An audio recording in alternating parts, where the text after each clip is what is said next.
Kusina Eskwela, ako si Richa ng Cookery 9 sa SRT-VHS. At bilang isang estudyante, malaking tulong sa akin ang panonood ng Maggie videos. Dahil bilang isang cookery student, talagang mahalaga na malaman ko ang iba't ibang recipe at iba't ibang pamamaraan ng pagpapasarap ng aking pagkaing lulutuin. At sa pamamagitan ng Maggie videos, sila ay nagbabahagi ng mga paraan kung paano mo mas mapapasarap ang iyong lulutuin at ang iba't ibang recipe na talagang magkakaroon ka ng bitamina sa iyong katawan. At sa pamamagitan ng pagbabahagi nila ng kanilang mga ideya, mas napapabuti ko ang pagpaplano ng pagluluto ng masustansyang pagkain na abot kaya lang ang halaga at mas sumasarap pa dahil sa Maggie Magic Sarap, magic talaga. Kaya ano pa ang kailangan?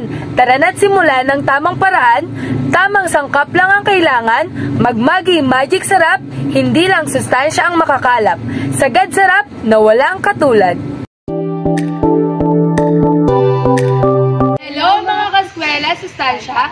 Tayo ngayon ay nasa puno ng blue ternate flower upang tayo ay pumitas ng ilang flower nito at ilagay natin sa ating sinaing upang ito ay matawag nating blue ternate rice.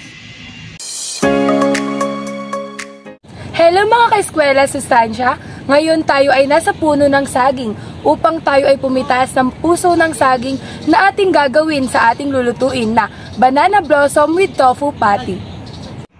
Hello mga ka-eskwela, sustansya! Ngayon tayo ay nakakuha na ng puso ng saging na ating gagamitin sa ating recipe na banana blossom with tofu patty.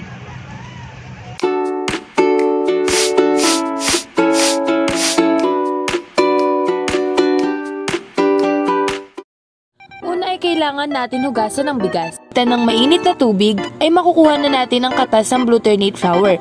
Maaari na natin itong isabaw sa bigas. Una ay kailangan natin tanggalan ng petals ang banana blossom. Sunod naman ay kailangan natin itong hiwain sa maliliit.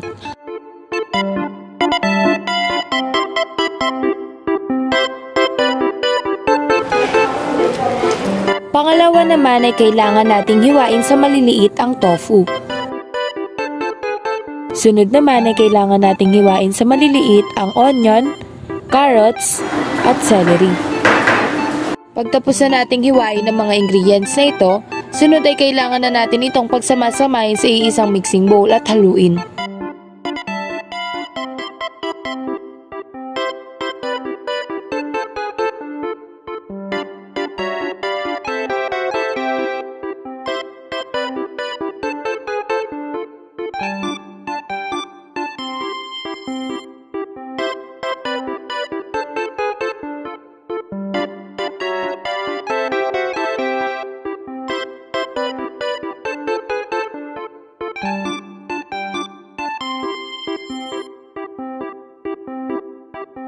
At syempre, tayo ay maglalagay ng Maggie Magic Sarap upang makapagdagdag ng lasa at ng sustansya sa ating lulutuin. Sunod naman tayo ay maglalagay ng 4 na itlog.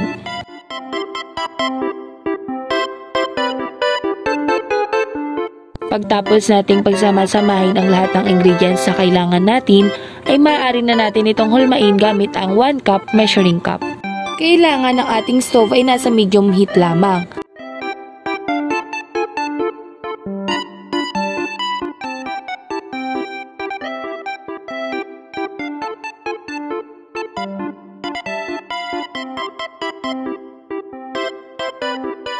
Pag tayo ay nakagawa na ng butter, maaari na nating isawsaw ang banana para ready to fry na. Ang ating banana pinaypay, tayo ay gagamit ng powdered sugar at ng cinnamon powder. Para naman sa ating angel sauce, tayo ay gagamit ng butter, milk, flour, at syempre ang Maggie Magic Sarap.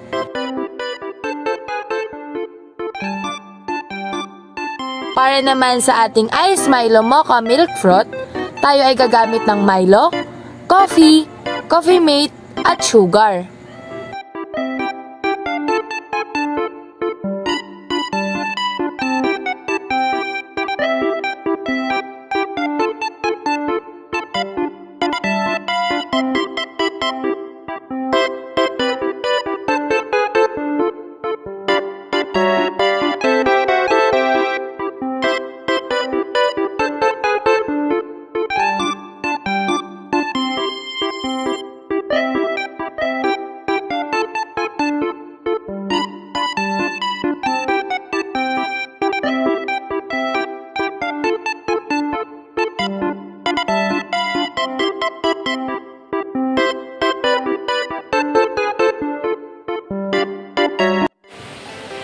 halagang 500 pesos, meron ka ng masarap, masustansya at murang kumpletong pagkain.